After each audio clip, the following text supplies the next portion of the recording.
TV hi hei kanenula makhop moya le lingzong ina lang lek moya LG nia ha TV hi tun ma khan China TV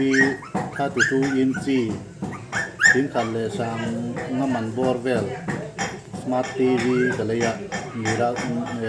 screen mirroring casting wifi TV ania TV stana ganda ka senante zote na ron pal khua display ti ke ta chuan a khol kha ka da tha char chara a screen bil pui te kan nei ta lo ran khol ka pai lo in ka da tha char chara te chuan in ka workshop a LG TV 19 volt adapter mang TV he ki tu na mi LG display nia chumi 19 volt adapter mang chi display a khan ai milem ti kha ka ena khol ka tak ting thei ta ka siam ta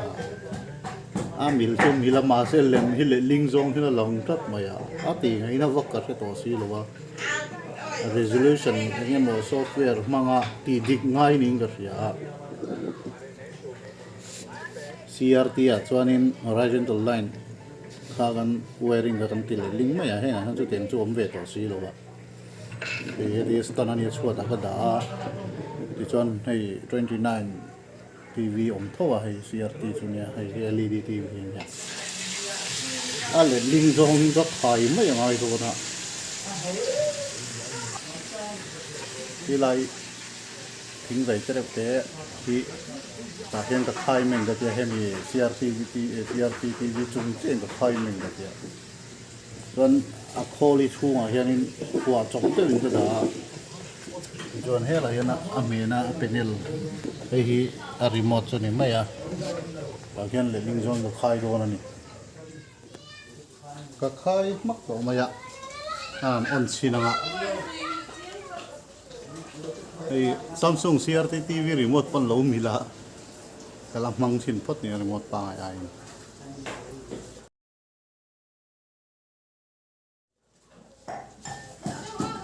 gana dikta le lingdonga ti le lingdong ka khai to mai ni tuan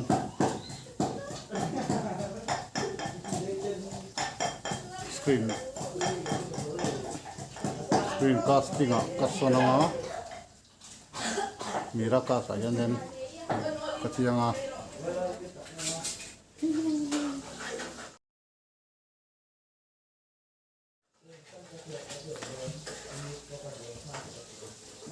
ka connect to ari kian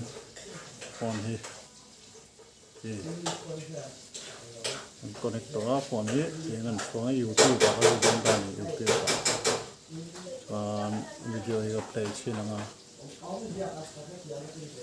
hi play taila ケニアサンブル国立保護区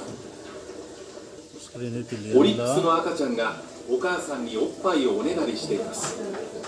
お母さんは周囲を警戒しているようでした。そこへオスのオリックスも現れて緊張感が高まります。お母さんが逃げ出しました。 ale lingzong TV hi ko khaya le kya de de nga nen to mai do na ni